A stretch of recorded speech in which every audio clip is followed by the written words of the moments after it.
इसीलिए हम कब्रों पे मिट्टी डालते हैं, क्या पढ़ते हैं? पहला बुक्कल डाल के पढ़ते हैं मिन्हा खलकनाकुम व फीहा नुईदुकुम, और तीसरा बुक्कल डालते हुए पढ़ते हैं व मिन्हा नुखरिजुकुम तारतन नुखरा। इन तीन आयतों का तर्जमा क्या है? कभी गौर किया, तवज्जो की है? कभी आपने देखा ये कुरान की आयतें हमें हुक्म मिला गए और तुम अपने मरने वाले, इंतकाल करने वाले अहले ईमान को जब दफन करके उसके तख्ते लगा के मिट्टी डालने लगो, पहला बुक्कल डाल के ये पढ़ो मिन्हा खलकनाकुम, और दूसरा बुक्कल डालो तो ये पढ़ो वफीहा नुईदुकुम, और तीसरी मर्तबा मिट्टी डालो व मिन्हा नुखरिजुकुम तारतन नुखरा।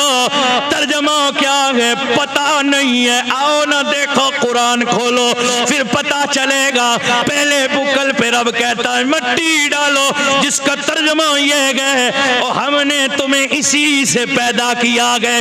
दूसरे बुक्कल पे वफिया नुईदुकुम, रब कहता है मिट्टी डाल के को फिर तुम्हें इसी में मिला रखेंगे। और तीसरे बुक्कल पे मिन्हा नुखरिजुकुम तारतन नुखरा, और तीसरा बुक्कल डाल के मरने वाले, दफन करने वाले पे मिट्टी डाल के ये पढ़ो के मिन्हा नुखरिजुकुम तारतन नुखरा, और फिर तुम्हें बाद क़यामत इसी मिट्टी से तुम्हें दोबारा जिंदा कर डालेंगे। तवज्जो है? और हमारे यहाँ जनाब मट्टी उठाई और ठगोर दी जनाब। कुछ लोग तो 3 बार भी नहीं 10-10 बार डालते हैं कि कहीं बंदा मुड़ के ना घर आ जाए हैं? और शायद किसी को किसी से दुश्मनी हो तो वो तो सोचेगा मुझे बेलचा मिल जाता तो मैं इसी से रगड़ा लगा देता। ये दुनिया है ना बाबा।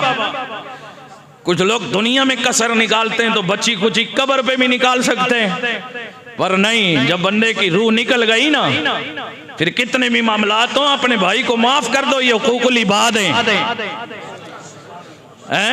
तवज्जो है? जो दूसरे को माफ करता है, जो इसके जनाब वाला जो कर्ज दूसरों पे होते हैं तो दूसरों के दिलों में अल्लाह रहम पैदा फरमा देता है।